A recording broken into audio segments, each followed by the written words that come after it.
destiny of America is always safer in the hands of the people than in the conference rooms of any elite. Sam Seder. They are unanimous in their hate for me, and I welcome their hatred. We must guard against the acquisition of unwarranted influence, whether sought or unsought, by the military-industrial complex. The Majority Report with Sam Seder. Ever get the feeling you've been cheated?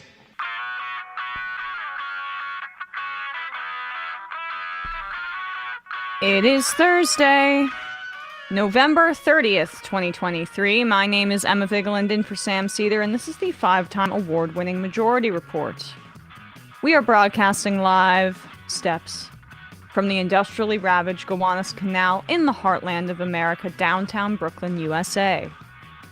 On the program today, Tim Shorrock will be with us to talk about the death of infamous war criminal Henry Kissinger. And later in the program, Adam Federman will be with us to talk about the US, China, and Russia battling to control Greenland's resources. Meanwhile, as I mentioned, former Secretary of State Henry Kissinger died in his home at the age of 100.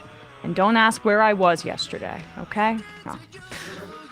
I'd imagine it was the heartbreak of seeing a brief pause in Israel's genocide of Gaza that killed him. It was too much for him to bear. At least we got to rob him of the chance to see the fighting restart. Yeah. More on Kissinger later in the show. We'll spend a good chunk of it on Kissinger.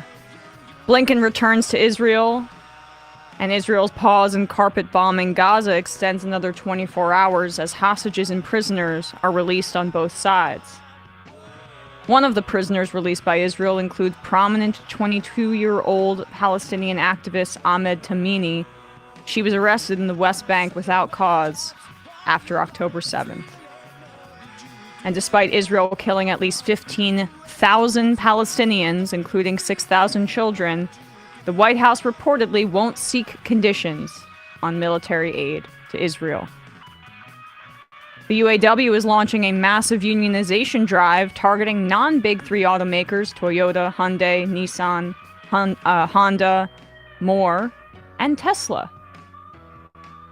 Speaking of Tesla, Elon Musk had a public meltdown at a conference yesterday, speaking publicly about not believing in unions and telling Twitter's advertisers, and Bob Iger in particular, to go F themselves. At COP28, a deal to create a damages fund for climate-driven disasters is likely to go through today. This comes as the UN's weather agency says 2023 will surely be the hottest year on record. The Biden administration proposes new rules that will mandate the replacement of lead pipes within 10 years. And Senate Judiciary Committee head Dick Durbin prepares to take up subpoenas for GOP Supreme Court megadonors Leonard Leo and Harlan Crow. Months after Canada accuses the Indian government of orchestrating an assassination on Canadian soil, the DOJ announces separate charges against an Indian national accusing him of a murder-for-hire scheme against another Sikh separatist. And lastly, MSNBC cancels Mehdi Hasan's show. Interesting timing. Too much journalism, I guess. All this and more on today's Majority Report. Welcome to the show, everybody. I hope you're having a lovely day. We've got some good news for you for the first time in quite a while. And that is that Henry Kissinger has died. We have any soundboards? Yeah. Read my mind. Whoopsie. Well, unfortunately for the rest of us who are, yes, taking pleasure in the death of an unrepentant war criminal of the highest order. LOL. LMFAO. He died cozy in his bed at the age of 100. I hope it was really at makes least... it hard to celebrate. Yeah, it's just incredible. Estimates of the number of deaths that he caused range from around 3 million people to 4 million people. And despite that, he still gets hugs and kisses from the likes of Hillary Clinton and others in the United States foreign policy establishment, they still laud Henry Kissinger as someone quite influential on which is the their real politics. problem. Yes. I think. Like Asita Nwanevu said, I can't exactly see where find it again, but the theory about Kissinger is broadly a repudiation of the idea that public figures should be civically revered in a nonpartisan fashion because they are old and were once important, irrespective of what they actually did. It is a repudiation of Washington.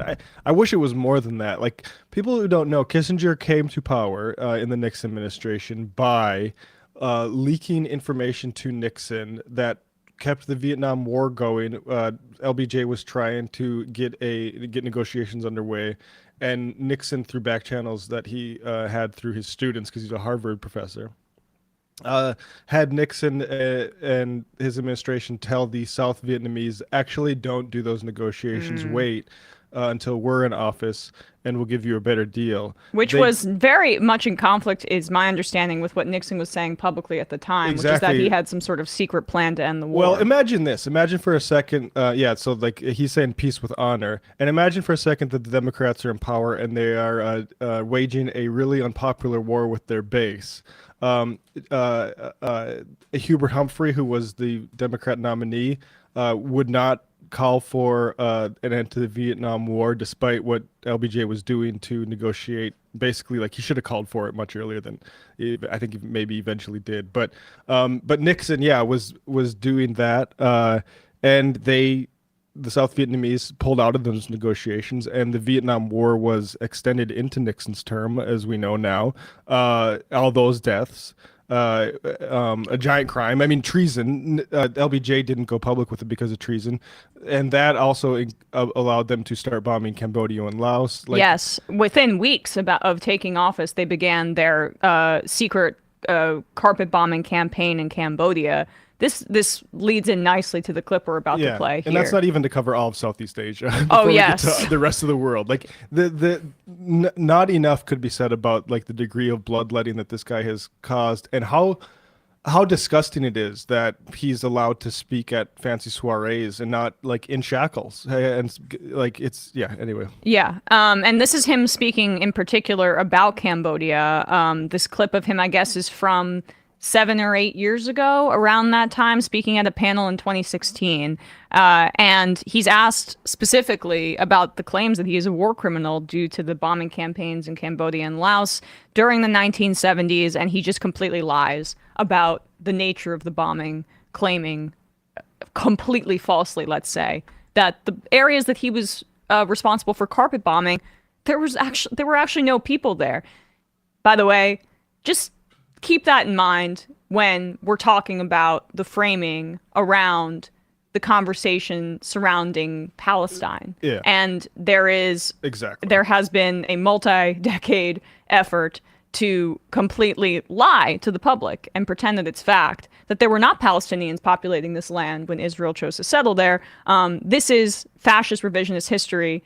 Yeah. And Henry Kissinger is one of the most successful mass murderers in the history of the world. Bomb a village to save it came from Vietnam, and they were dropping them from B-52, so much less surgical than, like, the laughably not surgical strikes that we call surgical now. But even then, we were bombing places, including schools, where the people driving the B-52s and dropping the bombs, they're like, well, that looks like it was a target because there's a crater there. Yeah.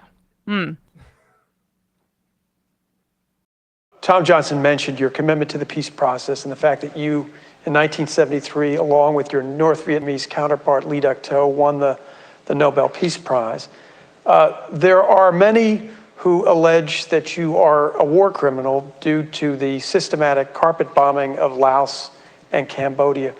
Why was that bombing necessary to our strategy in winning the war? Well, by now, I'm in my 90s, so I've heard it. Sure. I think the word war criminal should not be thrown around in the domestic debate. It's it's a reflection on the people who use it. Let us look, well, what was the situation? Sure. First, there was no carpet bombing, so that is absolutely not true. what the situation was as follows. In the Johnson administration, the North Vietnamese moved 4 divisions into the border areas of Vietnam and Cambodia on Cambodian soil and established base areas from which they launched attacks into Vietnam. And these divisions were put there in opposition to the Cambodian government. In fact, the Cambodian government told Chester Bowles, who was there as a representative of LBJ, that if we bombed those areas and didn't kill any Cambodians, that they would close their eyes to it. The LBJ administration decided not to do this because they were already under pressure domestically, and for other reasons that Tom Johnson may know better than I do. But then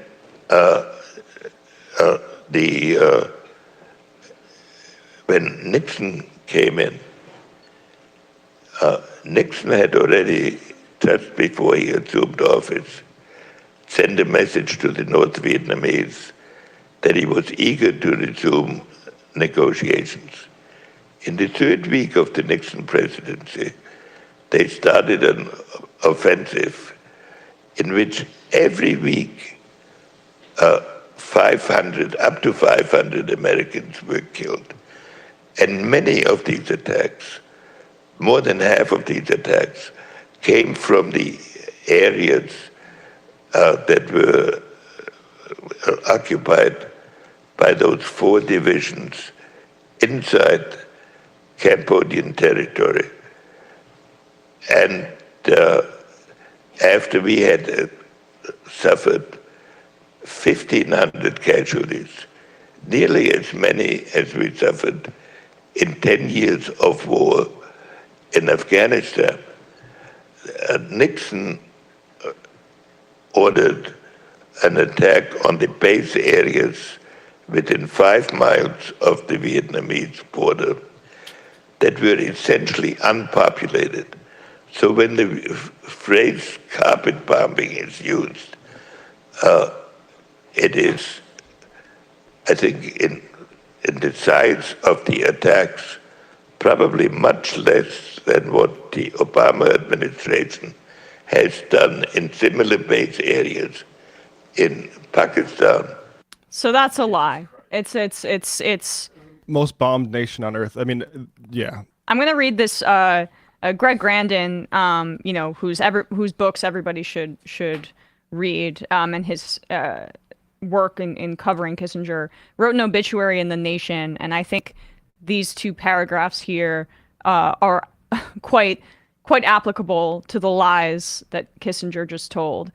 Kissinger in obituaries to come will be called a realist. That would be accurate if realism is defined as holding a pessimistic view of human nature and the belief that power is needed to impose order on anarchic social relations. But if realism is taken as a view of the world that the truth of facts can be arrived at from observing those facts, then Kissinger was certainly not a realist. Rather, Kissinger often declared himself in favor of what today the right denounces as radical relativism. There is no such thing as an absolute truth, he argued. No truth at all, other than what can be deduced from one's own solitary perspective. Meaning represents the emanation of a metaphysical context, he wrote. Every man, in a certain sense, creates his picture of the world. Truth, Kissinger said, isn't found in facts, but in the questions we ask of those facts. History's meaning is, quote, inherent in the nature of our query.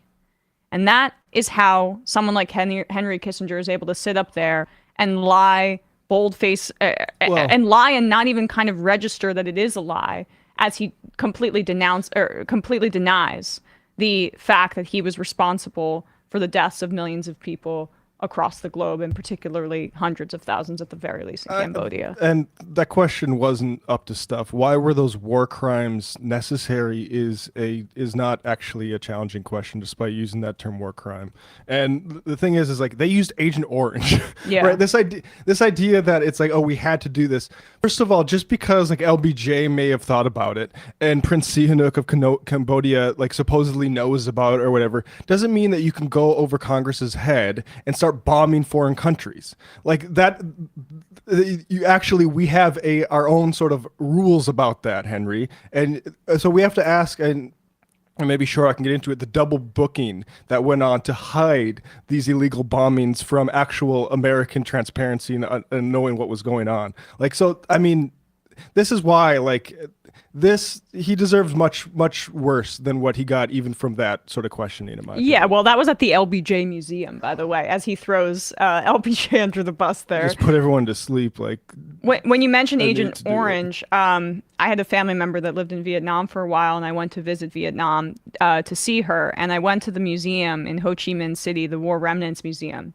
And people should just look up the images that are there on display and the remnants of the children that were maimed and tortured and murdered to death by the Agent Orange and the indiscriminate bombing and the war crimes that the United States engaged in the country of Vietnam, let alone, obviously, Cambodia, which we'll talk a little bit more about with Tim Shorrock. Like indiscriminate killing of civilians. Like this idea, oh, we were just bombing empty space. Please. Yeah, right. But it is incredible to see a sociopath like that, who's now thankfully dead, lying in real time.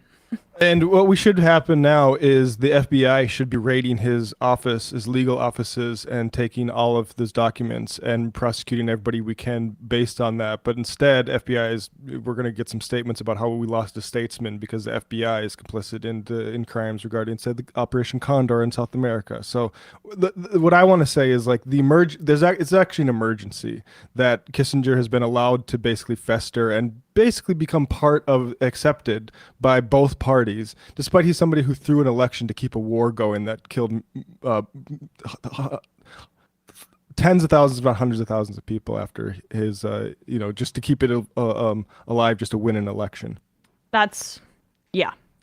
Let alone the coups he orchestrated in Latin America that led to the deaths of even more people. Let alone the green lighting of genocides in places like East Timor. There's these mass killings that you get in Southeast Asia, and then you got like the small, like artisanal killings of like going after a general because he's too faithful to the Constitution in Chile. Like he is a killer on the mass and micro level. And he just gets to do like, black tie affairs. Correction, was a killer. Yeah, fair enough. All right, folks.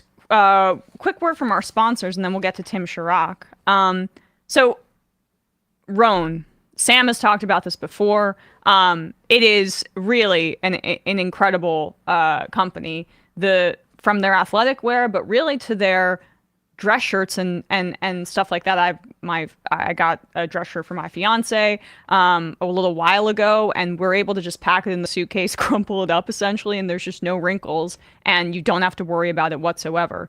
Men's closets were due for a radical reinvention, and Rhone stepped up to the challenge. Rhone's commuter collection is the most comfortable, breathable, and flexible set of products known to man, and here's why.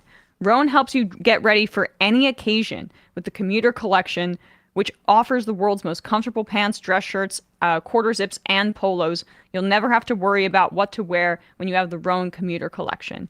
Rhone's comfortable four-way stretch fabric provides breathability and flexibility that leaves you free to enjoy what life throws your way, from your commute to work to your 18 holes of golf. When they talk about that four-way stretch fabric, it looks like a regular dress shirt, but it has the feel of some high-quality athletic wear, essentially, and that's why you can get the wrinkles out so quickly. It's time to feel confident without the hassle. With Rhone's wrinkle release technology, wrinkles disappear as you stretch and wear the products. It's that easy. With Gold Fusion anti-odor technology, you'll be smelling fresh and clean all day long, and on top of that, Rhone is 100% machine washable, so you can ditch the dry cleaner altogether. Your personal, I think I've mentioned this before. It's really amazing, and you can, especially for travel, I think that that's one of the most useful elements of it. It's really a great staple to get for somebody for the holidays. The commuter collection can get you through any workday and straight into whatever comes next. Head to roan.com/majority report and use promo code majority report, one word, to save 20% off your entire order. That's Roan, RHONE.com/majority report. 20% off your entire order when you head to roan.com, RHONE.com/majority report, and use code majority report at checkout. It is time to find your corner office comfort. And lastly, this holiday season, I want to give a gift to my loved ones that feels special, it feels unique, and that's relevant to our relationship. And those always are the gifts I think that go over the best. And you should consider doing the same with Storyworth. Thank you to Storyworth for sponsoring the Majority Report. Storyworth is offering $10 off your first purchase at storyworth.com/majority. Storyworth, I got this a little while ago for one of my relatives. It's just a great way to connect with your family and have your family stories kind of not archived, but archived. And you're able to prompt these questions and make sure that you have a record and you don't have any regrets when, unfortunately, we're all going to pass away one day, and some of these stories can go by the wayside. I'm actually doing a lot of different sorts of experimental techniques that I hope to keep my life going forever. Well, continuing. Yes, I forgot you are one of those folks that spends $3 million a year or whatever that billionaire does. Exactly, me and that guy. But if you can't afford that, you can get Storyworth. And it's an online service that helps you and your loved ones preserve precious memories and stories for years to come. It's a thoughtful and meaningful gift that connects you to those who matter most. Every week, Storyworth will email your relative or friend a single life-related question that you pick from their collection, like, what's the bravest thing you've ever done? Or what's the farthest you've traveled? Or if you could wake up tomorrow with one superpower, what would it be and why? What is one of the strangest things that has ever happened to you? And all they have to do is reply with a story, and it gets collected. Reading the weekly stories helps you connect with a loved one, no matter how near or how far apart you are. Please, after 1 year, Storyworth will compile all your loved one's stories, including photos, into a beautiful keepsake book that allows you to share and revisit for generations to come. Go to storyworth.com/majority and save $10 on your first purchase. That's storyworth.com/majority to save $10 on your first purchase. Storyworth.com/majority, $10 on your first purchase. And check it out. It's really a great product. All right, folks, quick break. And when we come back, we'll be with Tim Shorrock.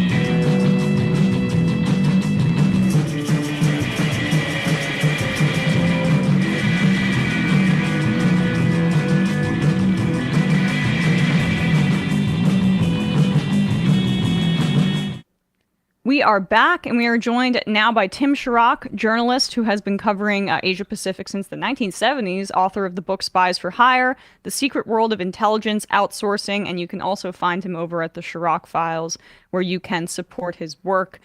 Tim, thanks so much for coming back on the show today. Thank you very much. So, Henry Kissinger, dead at 100. We went over this a little bit at the start of the show, but he's responsible for 3 to 4 million deaths, ballpark, violent coups in Latin America, genocides in Asia, an instrumental figure in prolonging the Vietnam War. Outside the United States, Kissinger is considered to be one of the worst criminals, war criminals in the modern era. But Tim, what were your immediate thoughts upon seeing this news last night as somebody who has extensively covered both U.S. empire and Asia for decades? Well, what I remembered most clearly was being in Japan in 1972 and seeing the headlines in the Japanese newspapers of Kissinger saying, peace is at hand. And after years and years of, opposing the Vietnam War and being kind of in the middle of it, actually visiting Vietnam when I was a kid, this was like a tremendous thing to hear. This war might be over. And then, everyone thought that, believed him. Peace is at hand. And then like a few weeks later, over the Christmas holidays in 1972, to show the Vietnamese that he meant business and to try to drive them back to the negotiating table, Nixon ordered the bombing of Hanoi by B-52s, days and days of relentless bombing. And this just showed the utter hypocrisy and evil nature of this man who was advising Nixon all during this period. And it was just sickening to see, how he pretended to be bringing peace and then inflicting this violence on Vietnam and all of Indochina. And I just, Vietnam, had a huge impact on me. I mean, I grew up in Tokyo and Seoul during the Vietnam War. I visited there when I was a kid, 12 years old. My father was a church relief worker and did relief all over in Japan and Korea after the wars. And he had actually gone to Vietnam, to look at the situation in the early 1960s. And so, I knew a lot about Vietnam and the truth of U.S. intervention there. And Kissinger's lies just brought it home how disgraceful, this war was. And those were my first thoughts. Not to mention all the other evil he's inflicted on the world. Well, let's stay on the Vietnam War then for just a little bit, because we mentioned this at the start of the show, how basically Nixon and Kissinger were immensely deceitful in their what they would say publicly about the Vietnam War and what their designs were behind the scenes after Nixon got elected, and they expanded the war quite quickly after taking office. And then during that time, I guess, when did Kissinger become Secretary of State? But he's the only 69. 69. Secretary of State was later. Right. National Security Advisor first. National Security Advisor at that time, and then he's the only person to have ever held that position simultaneously.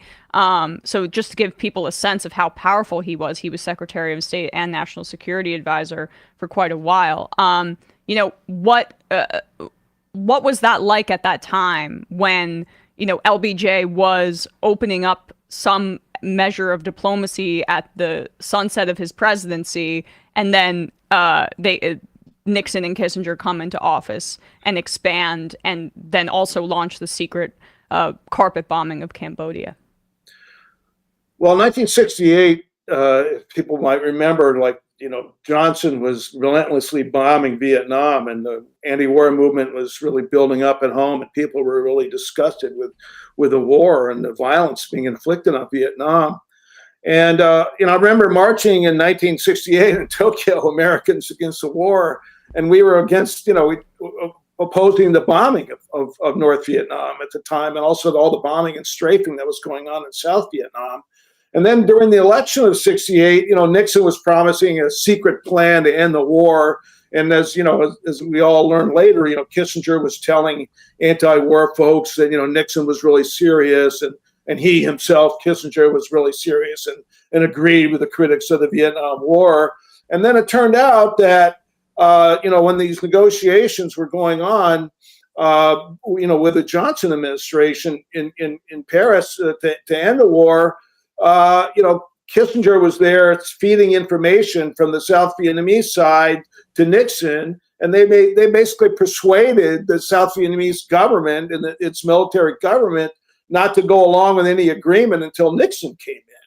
And this is like this really cynical action, and actually kind of treasonous, to be sending top secret information, back to a presidential candidate to undercut these negotiations. And then, they Nixon announces, Vietnamization, or let the Vietnamese do the fighting, and the U.S. is going to slowly withdraw. But they just used this immense power of bombing and massive firebombing, and of course they, and bombed Cambodia secretly for years. Invaded Cambodia supposedly to drive clear out the Vietnamese sanctuary, so-called. But it was such utter hypocrisy. And all this time, of course, he's, working with Nixon to reopen relations with China, which was a good thing overall. But basically, they opened relations with China, and they wanted what Kissinger later called a decent interval, to basically let the South Vietnamese government collapse, which everyone knew it would. And that finally happened in 1975. But, it was all done through lies and deceit. And I was glad to see Lee Duc-Tho, who was the Vietnamese negotiator when they did reach these, 1973 peace agreements. Kissinger and Lee Duc-Tho were given the Nobel Peace Prize, and Lee Duc-Tho refused to accept the award because he knew what a complete, hypocrite and deceitful person and violent person, Kissinger was. And to his credit, he refused the Nobel Peace Prize. This was a peace after just mass murder in Indochina. And, I kept up, that's how I got into journalism, was during the Vietnam War, and kind of looking at the economic factors that, the business role that business played in making the weapons, and the military industrial complex, and how it wanted more war. And that's how I started into journalism. But I kept pretty careful track of what was going on in the 70s. And, I think that one of the worst things he did was to give a green light when he was working for President Ford in 1975, was going to Indonesia, meeting with the General Suharto, who had taken over in a very, very bloody coup in 1965, where over 500,000 people, communists and Chinese, were slaughtered in Indonesia, and gave them a green light to invade the newly independent nation of East Timor, which was alongside one of the islands in that archipelago there. And East Timor had just been decolonized. Portugal there had been a kind of revolution in Portugal, and they had let go of their colonies. And so East Timor became an independent nation. And there was oil near there. And, Suharto, the government that was taking over in East Timor was a progressive government that wanted to, do better its people, better the conditions of its own people. And they gave a green light for Suharto to invade this little tiny defenseless island that had hardly any kind of military at all. And for years they did, and it was a genocide. Hundreds of thousands of people were slaughtered in East Timor, and it was a virtually unknown kind of struggle. But it just represented the kind of, he just didn't give a rat's ass about people, any other countries. It's just the power of the United States, and just use war and bombing to get your way. And of course, we all know what happened in 1973 in Chile, where he was behind, the overthrow of Allende and undercutting that democratically elected government.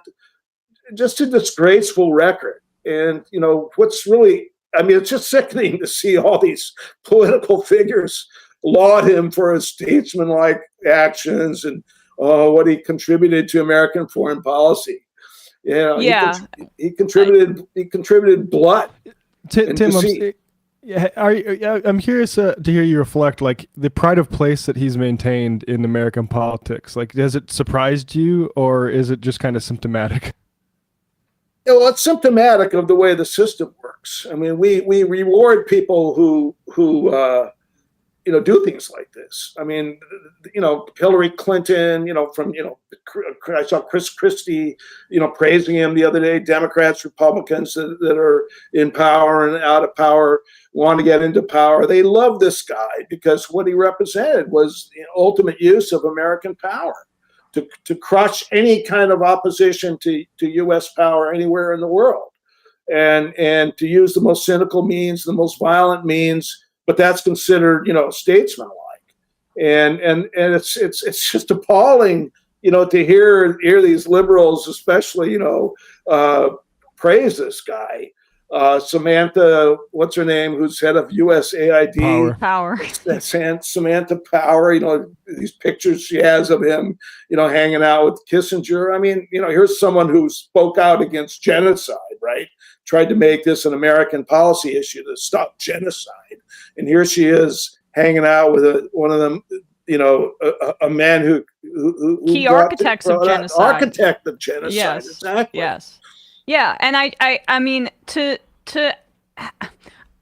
could you expand a little bit on what you were saying about American power and his relationship to it? Because, Spencer Ackerman wrote in his obituary in Rolling Stone today, and he wrote, Kissinger represented anti-communism without ideological zeal. Kissinger thought viewing the Cold War in ideological terms missed the point. The point was American geopolitical dominance, something measured in impunity and achieved by any means necessary. And I just think that that's an interesting way to frame it because, there were, of course, many ideological anti-communists, but his ideology was much more tethered to American might and exceptionalism by blood, and that being the driving force, it seems, behind what his desires were. It just fit quite nicely with what the zealots in that sense really wanted. Is that your assessment of really where his ideology lied? His ideology was all about power. That's what it was. I mean, he had no ideals or any kind of belief system. It was just about the ultimate use of power. And one of the things that's interesting about what Spencer wrote, which by the way was a terrific piece in contrast to the rest of the crap we've been reading in the New York Times elsewhere. Kissinger would stab American allies in the back too. I mean, like for example, with China.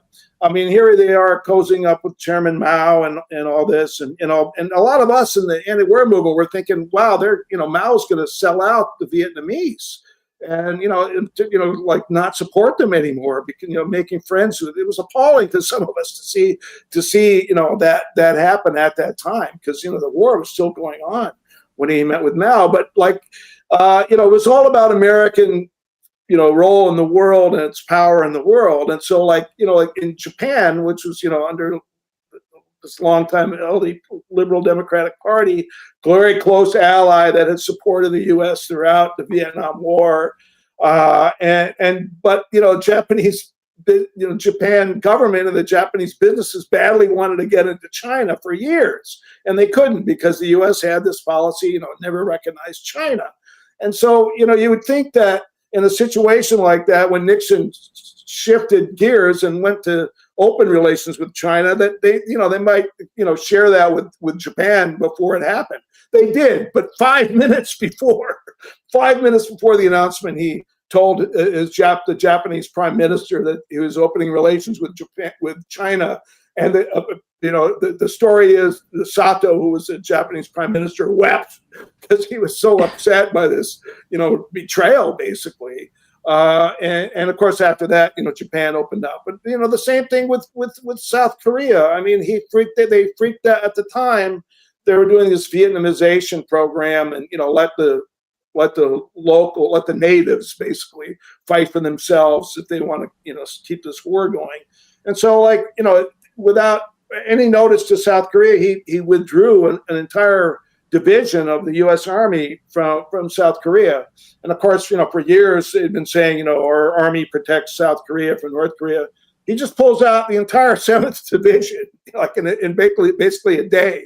And this was really, detrimental. I mean, this really upset the South Korean government. And even though it was under a dictatorship, they began to move toward building their own independent military and nuclear capability, which of course the U.S. blocked.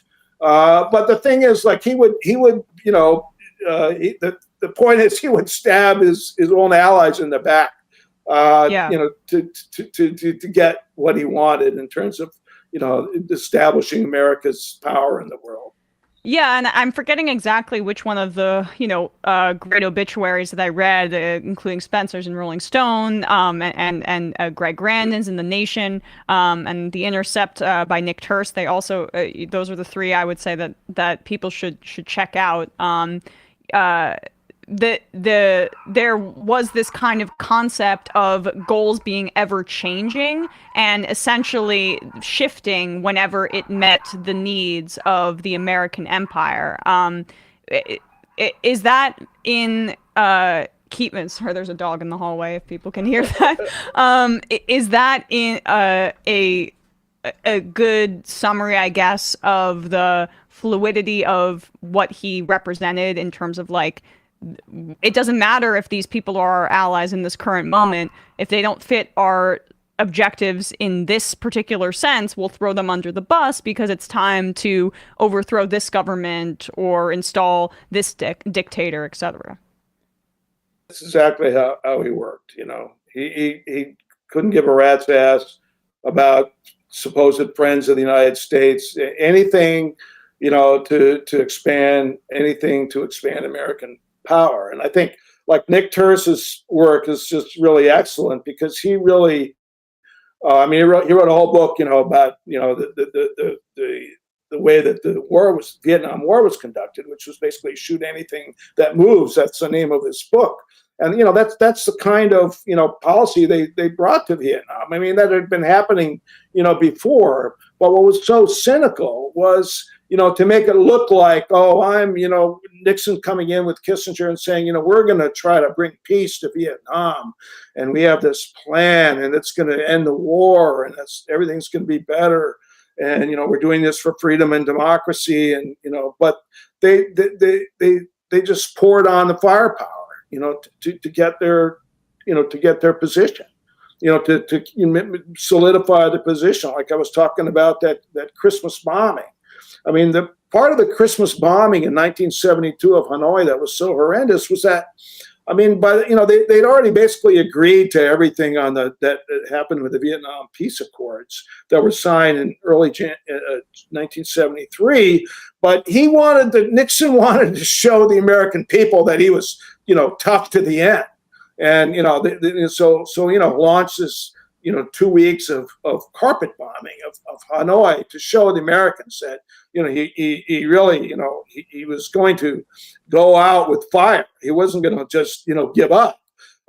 And so it's like always trying to manipulate the public into thinking that, they were doing something for the good of, everybody, for the public good.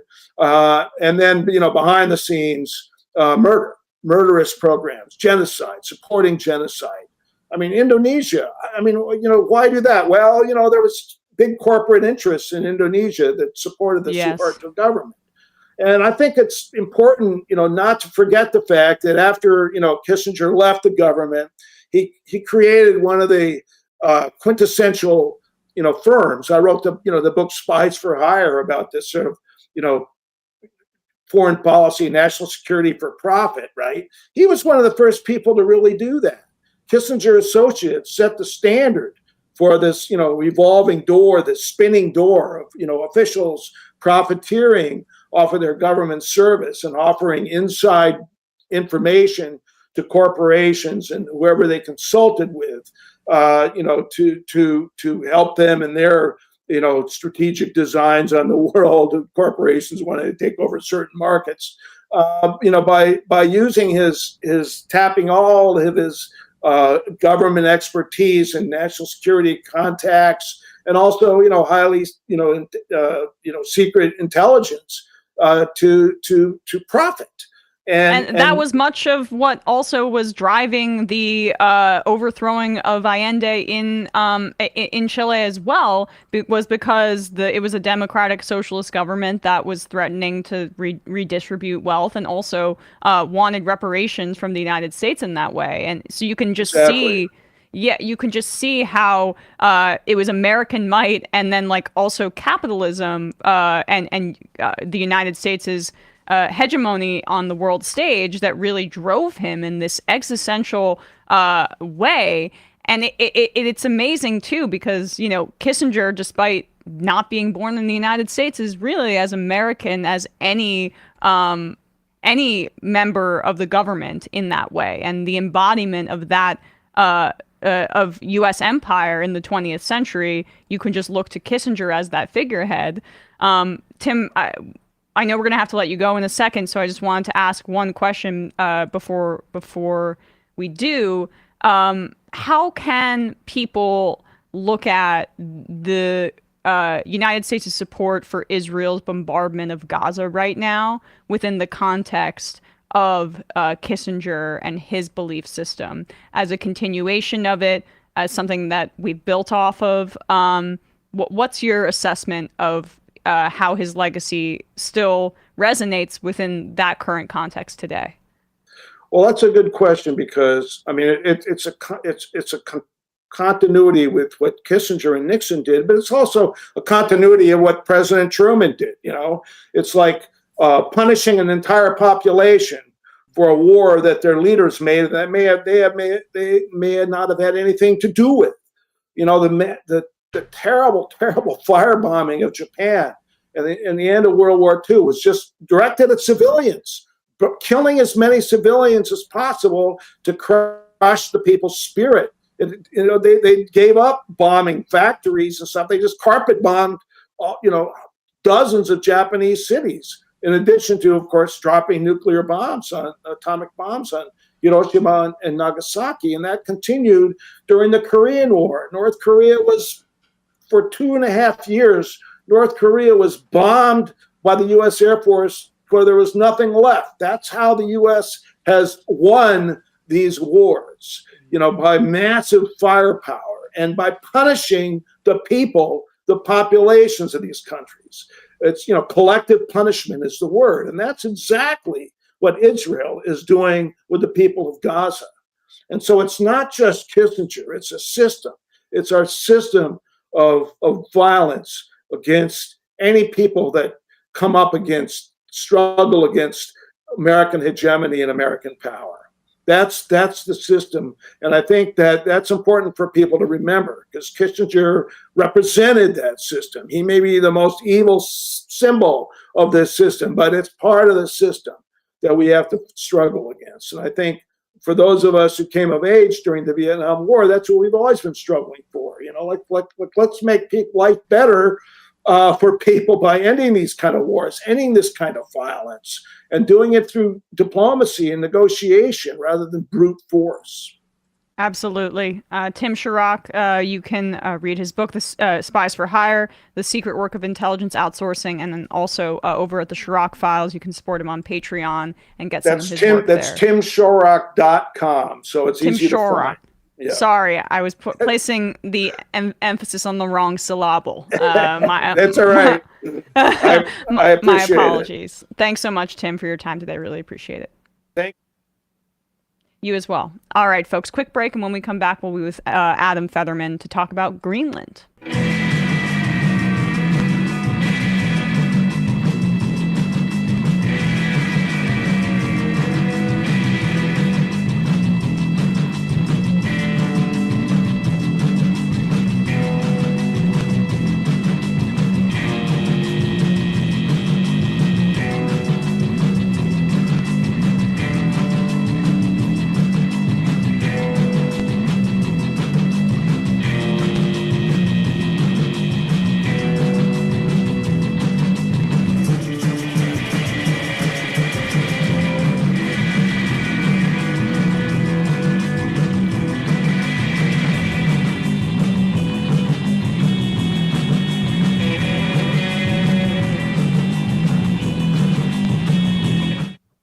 We are back, and we are joined now by Adam Federman, reporting fellow with Type Investigations, whose piece in the magazine In These Times is entitled "The New Cold War in the Arctic." Adam, thanks so much for coming on the show today.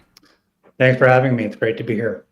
So, I loved your piece. I read it a few weeks ago, and I was excited to have you on the show. You mentioned this in your piece, that the moment during Trump's presidency, one of the routinely mocked moments, appropriately so, was when he said he wanted to purchase Greenland. And, it's Trumpian in its crudeness, and it's funny in it to a degree.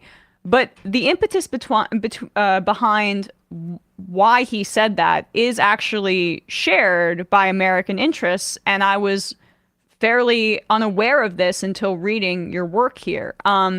What are those interests, and how long have they been in place in Greenland? Yeah, I'm actually glad that you brought that up, because it's mentioned frequently whenever Greenland sort of is in the news. And one of the interesting things I think about Trump's offer to buy Greenland is the fact that it wasn't the first time that the United States has expressed an interest in sort of laying claim to the island. So those interests, in part, are mineral resources, which Greenland has in vast abundance, and which has kind of fueled this geopolitical scramble for rare earth metals and minerals, both in the Arctic and in Greenland in particular. But I think from the U.S. perspective, it's not just about minerals, it's also about maintaining our military dominance in Greenland and, in fact, in the Arctic at large. And the reason why Greenland is so kind of crucial in this context is that we have an existing base there that goes back to the early 1950s and has a completely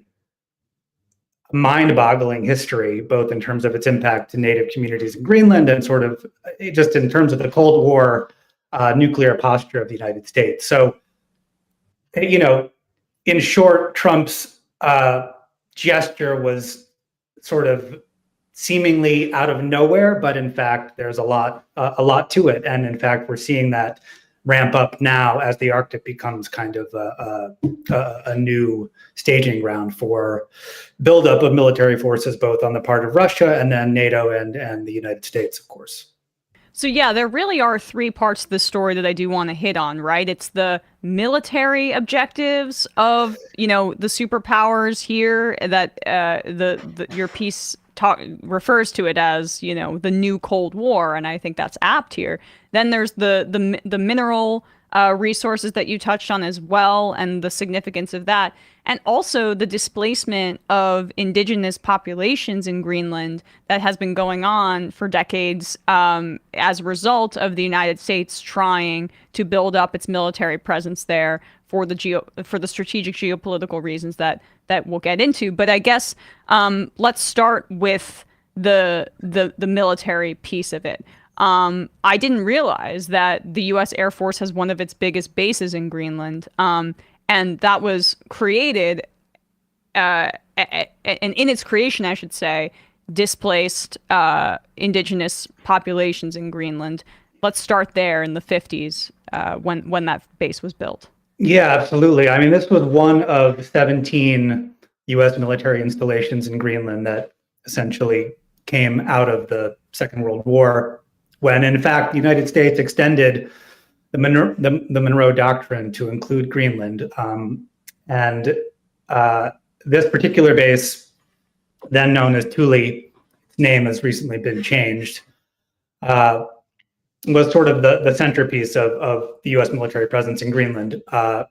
And in 1953, the United States wanted to expand that particular facility, which required essentially removing more than 24 families from a small village nearby. And at that time, Greenland was still a colony of Denmark, and so the Danish authorities sort of managed this forced relocation at the with the backing of the United States. And that legacy and that moment is still very much living history in the village of Connaught, which is where I went to report this story, and which is about 50 miles from the base itself. So I guess I would just say that, we have one large base remaining in Greenland. So the sort of strategic significance of the island is not what it was in the 1950s, but this particular base continues to be crucial for both for U.S. military operations in Europe and Russia in terms of satellite monitoring, but also in terms of potentially increasing our presence on the ground in Greenland. And probably has renewed significance given the fact that Finland, a border country of Russia, has joined NATO in the wake of Russia's invasion of and continued war in Ukraine, and that Russia has built up for a few decades at this point. According to your reporting, I'm learning this, their military presence in the Arctic as well. So, what is the renewed or the new landscape in the post Ukraine invasion say about the future of Greenland in this strategic way? Yeah, I mean, it's very much in flux, and I think it's a really dangerous moment. I mean, we're seeing just this past week the weaponization of migrants in Russia along the Russia-Finland border, partly in response to NATO expansion, both in Finland and likely Sweden. And I would, diplomatic relations between Russia and the other Arctic nations have reached levels last seen during the Cold War. There's very little communication between these powers. And at the same time, there is an effort to ramp up military activity in the form of naval and air exercises, both on the part of NATO and Russia. So the potential for some kind of an accident or miscommunication is increasing exponentially, while at the same time, lines of communication between these parties are essentially non-existent. So I think we can't really overstate the extent to which the war in Ukraine has completely upended diplomatic relations in the Arctic, and what that means going forward, I think, is very much an open question. And the fears there too are that in this Cold War conflict between two nuclear powers, the path for some sort of nuclear bomb to go from Russia to the U.S. or the other way around, the shortest route is over the Arctic. That's right. I mean, that's the strategic significance that Greenland has always occupied. But in terms of the nuclear threat, I mean, it's not so much the geography, but I think it's really the fact that the only remaining nuclear treaty between the United States and Russia is essentially dead. Russia effectively withdrew, and the United States has responded in kind, and it's set to expire in 2026, I believe, anyways. And there's really nothing in place to replace it. And at the same time, I mean, one of Russia's most important military facilities is on the Kola Peninsula, which borders Finland. It's its primary naval submarine base and also staging ground for nuclear weapons. So you can imagine from a Russian perspective, the fact that NATO is now literally on that border is going to create some anxiety. And at the same time, Russia is relying increasingly on its nuclear forces to maintain power and dominance in the Arctic.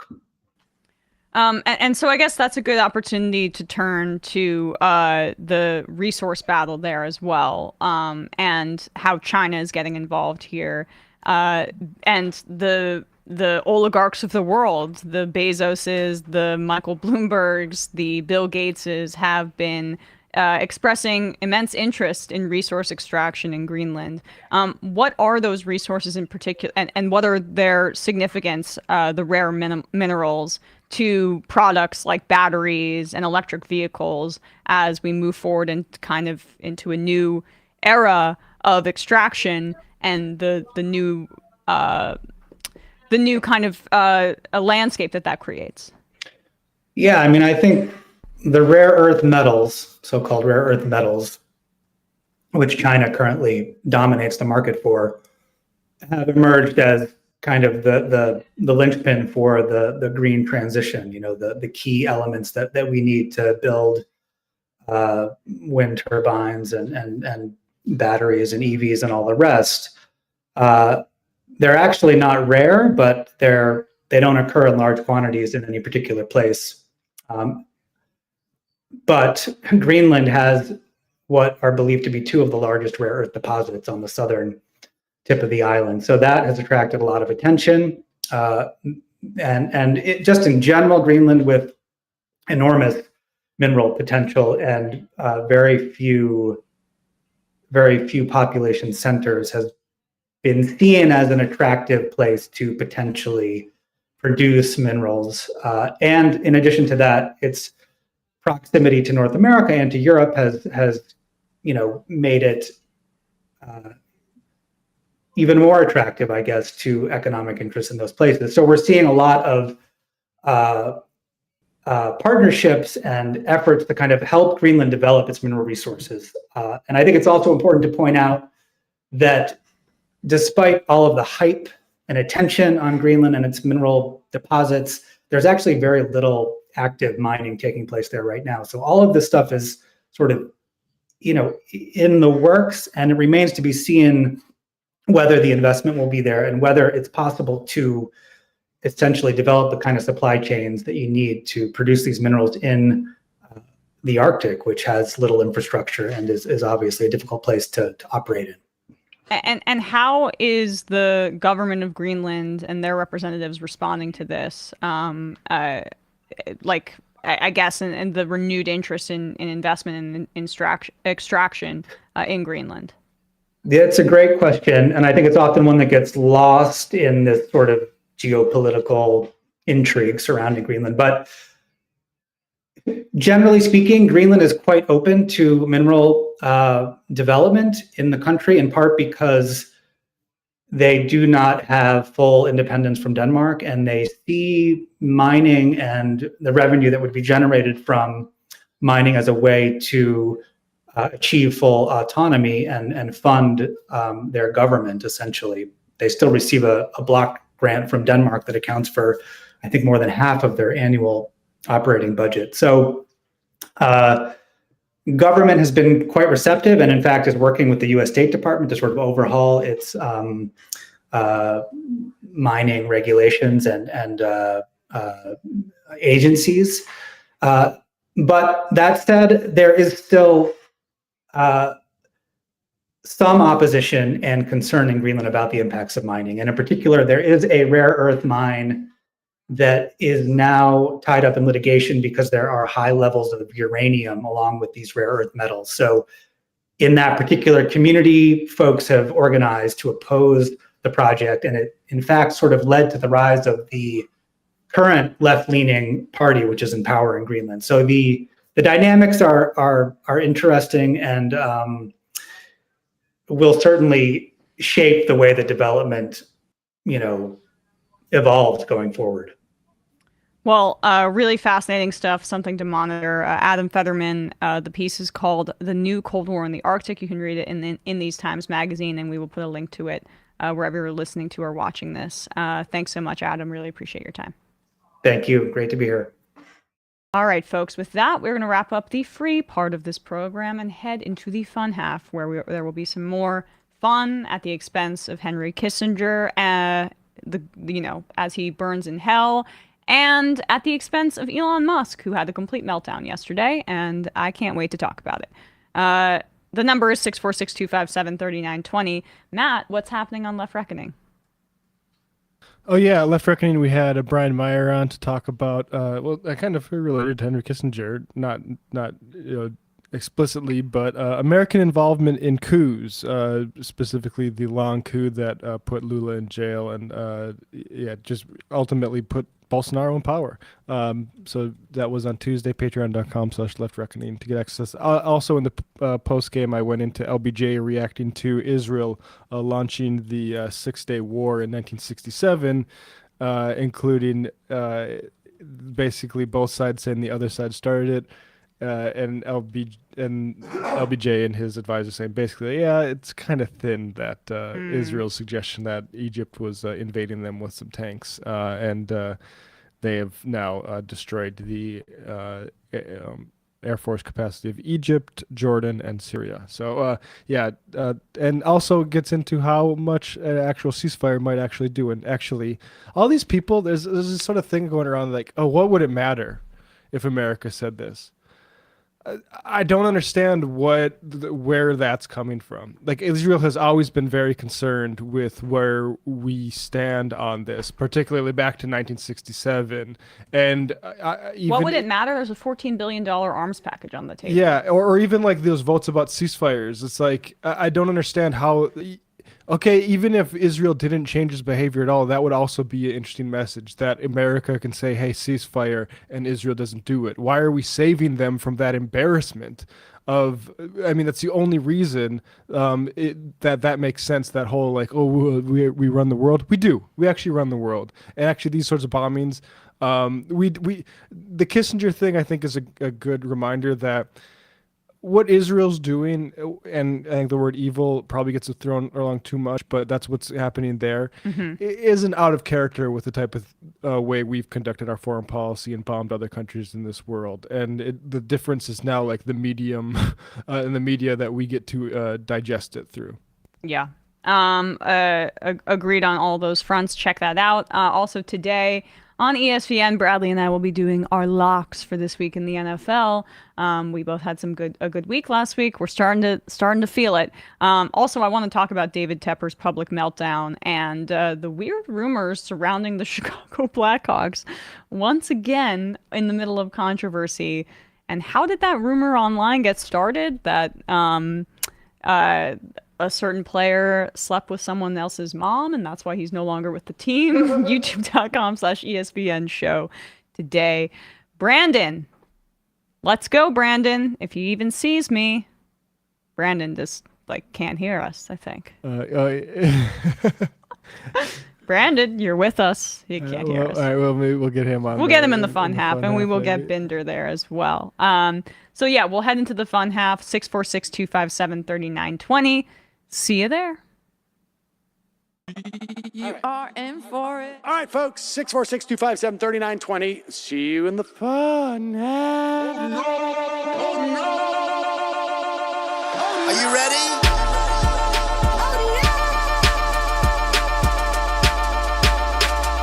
Who sent us this?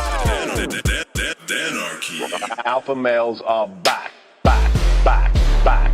Boys back. And the alpha males are back. Just as delicious as you could imagine. The alpha males are back. Boys back. And the alpha males are back. Just wanna degrade the white man. Alpha males are back. I take all of it in my throat. Alpha males are back. Snowflake says what? The alpha males are back. You are a madman. And the alpha males are back. Oh no, Sam Seder! What a fucking nightmare! Bring back DJ Danner. Yeah, or a couple of them. Just put them in rotation. DJ Danner. Well, the problem with those is they're like 45 seconds long, so I don't know if they're enough of a break. That's fucking nonsense. See white people doing drugs, they look worse than normal white people, and all white people look disgusting. And the alpha males, psych, fuck them. Snowflake says what? What?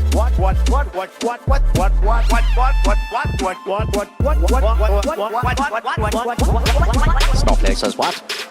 A hell of a lot of bank. A hell of a lot of bank.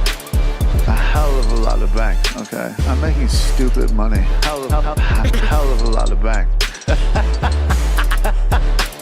A hell of a lot of bank. All lives matter. Have you tried doing an impression on a college campus? I think that there's no reason why reasonable people across the divide can't all agree with this. Psych. And the alpha males are back. And the Africans are black African. And the alpha males are black.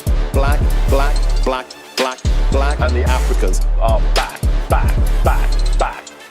When you see Donald Trump out there, doesn't a little part of you think that America deserves to be taken over by jihadists? Keeping it 100. Can't knock the hustle. Come on, fuck 'em. Things I do for the bigger game plan. By the way, it's my birthday. Happy birthday to me, Jew boy. I have a thought experiment for you. And the alpha males are back. Africans are black. Alpha males are black. Africans are back. Come on. Come on. Someone needs to pay the price for blasphemy around here. I am a total pussy.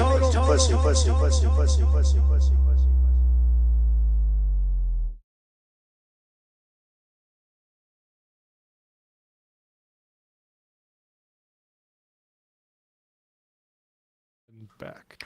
We are back, and we are joined by Brandon Sutton. Hello, friend. Hello, it's great to join you, as always. Good. It's great for you to be here on this auspicious day. What's happening over on the discourse? Yes, we did an episode that I put out on a Sunday about the current state of the Israel-Palestine conflict. That was before the ceasefire, so the next episode will go into the ceasefire. So yeah. We'll have episode out coming this weekend too. I know it's crazy. I feel personally overworked, but did you say the word ceasefire? I mean, that's supposed to be the magic word that we're not allowed to say at this point. I also haven't condemned Hamas today. You know, a lot of people like to get up, condemn Hamas in the morning, in the afternoon. I'm behind. I'm at least 2 condemnations behind. Okay, well, there's always time to play catch up. So check out the discourse. We have Matt Binder with us now as well. Soon coming to us to tell us about his 2 shows. 2? I think it's like 5. Oh, hello. How are you? Here I am. Hey, Matt. How you doing? Doing all right. Hope you all had a good... What's that? Did you get a haircut? I did get a haircut. Oh, looking fresh. Yeah, I gotta refresh it every couple months because otherwise, but it's gonna grow back into its normal, regular, out of control length soon. So yeah, how is all your